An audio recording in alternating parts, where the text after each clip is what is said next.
Hi, I'm Cade McDougall, and the successful entrepreneur that I interviewed was Jeremy Coughlin.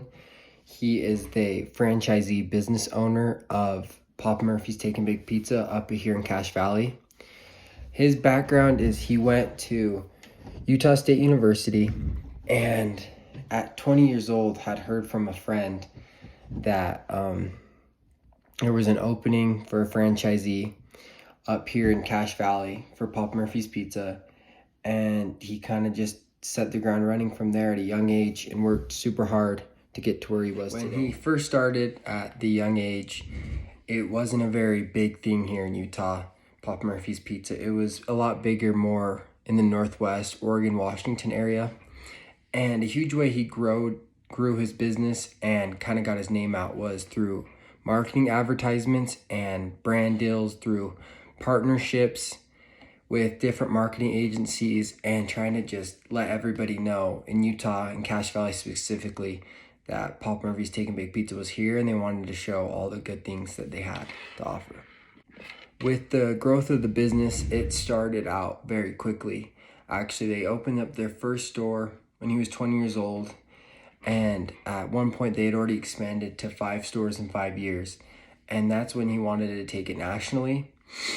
And he opened up 2 stores in Illinois and 2 stores in Arizona and grew it there for a couple years. Decided it was too much to do it nationally, so he came back and just spread throughout Utah more. But it grew very fast, and that's because he's very smart and hardworking about what he did. And I learned a lot through his advice and how he became so successful so quick.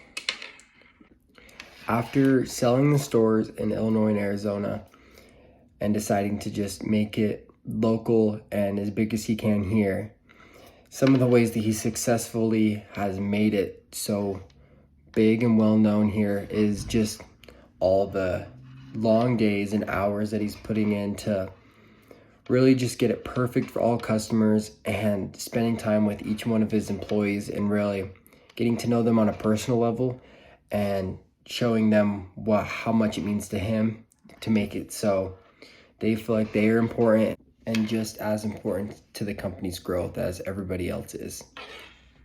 Some concepts that impressed me the most while I was interviewing him was how his stores are all down to a science of how his ingredients are, what steps they do to do things. Everything's in a very timely manner. Everything's done correctly all the time, just to ensure profit is always in the right place and ensure that everyone's getting as much done as they can in what time they have. And I think this can really help me into my new venture, because I can apply that to how I run things and how I have to have everything a certain way for it all to succeed. And the last thing I just kind of wanted to hit on was how it is just not easy creating a new venture or creating a new product or company that is not heard of in your area or at all. And he just kind of explained that you're going to have hard days, you're going to lose money, but if it's something you're truly passionate about, you just got to keep going, because there is an end to the tunnel and it will get better eventually. And I think that's just something I have to keep in mind while it's all new and I'm young, that it's not going to be all perfect from the beginning. And I think that's super important to keep in mind as I push through my new venture and try to make it as successful as possible.